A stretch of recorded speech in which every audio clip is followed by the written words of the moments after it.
নতুন অর্থবছরে সামাজিক সুরক্ষা খাতে বরাদ্দ বাড়াচ্ছে সরকার। এ খাতের বিভিন্ন কর্মসূচিতে বাজেট বরাদ্দ 1,30,000 কোটি টাকা ছাড়াতে পারে, যা গত অর্থবছরের তুলনায় প্রায় 14,000 কোটি টাকা বেশি। তবে সুরক্ষার অঙ্ক বড় হলেও পুরনো প্রশ্ন সামনে এসেছে এবারও। এই সহায়তা কতটা পৌঁছবে প্রকৃত সুবিধাভোগীর হাতে? অর্থনীতিবিদরা বলছেন, সামাজিক সুরক্ষা শুধু দরিদ্র মানুষকে অনুদান দেওয়ার জন্য নয়, বরং স্থায়ীভাবে দেশের দারিদ্র্য কমাতে কাজে লাগাতে হবে। মূল্যস্ফীতির চাপ, অঞ্চলভিত্তিক দুর্যোগ আর অনিশ্চিত আয়ের মতো বাস্তবতায় প্রান্তিক মানুষের হাতে সরকারি সহায়তা পৌঁছে দিতে আসছে বাজেটে সামাজিক সুরক্ষা খাতে বরাদ্দ বাড়াতে যাচ্ছে সরকার। তবে প্রকৃত সুবিধাভোগীর সংখ্যা হালনাগাদে। মাঠ পর্যায়ে দুর্বল যাচাই ব্যবস্থা, রাজনৈতিক প্রভাব এবং স্বজনপ্রীতির কারণে অতীতে অনেক প্রকৃত সুবিধাভোগী বাদ পড়েছেন এই তালিকা থেকে। এবারে নতুন সরকারের কাছে অনেক প্রত্যাশা তাদের। সরকারের দেয় নাই ফার্ম করতে।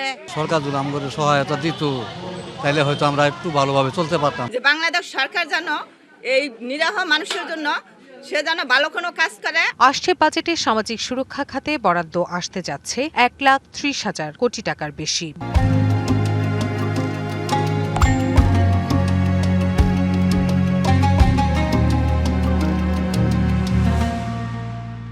গুরুত্ব দেয়া হচ্ছে ফ্যামিলি কার্ড, কৃষক কার্ড, খাল খননের মতো কর্মসূচিকে। 2025-26 অর্থ বছরে বরাদ্দ ছিল 1,16,731 কোটি। পেনশন এবং সঞ্চয়পত্রের সুদের মতো কিছু কর্মসূচি সামাজিক সুরক্ষার মূল হিসেব থেকে আলাদা করা হয়েছিল।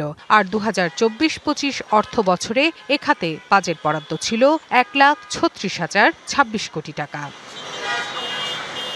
সামাজিক সুরক্ষা খাতে বরাদ্দ বাড়ানোর পাশাপাশি এর সুষ্ঠু ব্যবহার নিশ্চিতের তাগিদ অর্থনীতিবিদের। যাদের পাওয়ার কথা নয় তারাও হয়তো পাচ্ছে, কিন্তু যাদের পাওয়ার কথা তারা পাচ্ছে না। সঠিক রেজিস্ট্রি বা তথ্য ভান্ডার যদি তৈরি করা যায়, অর্থাৎ আমাদের জাতীয় পরিচয়পত্র বা সামাজিক সুরক্ষার জন্য যদি একটা আইডি দেওয়া হয়, সেটার সাপেক্ষে যদি এই পুরো প্রক্রিয়াগুলো করা হয় এবং একটা ম্যাপিং করার ব্যবস্থা করা হয়, তাহলে এই পুরো বিষয়টা কিছুটা হলেও এই সমস্যাগুলো কমতে পারে।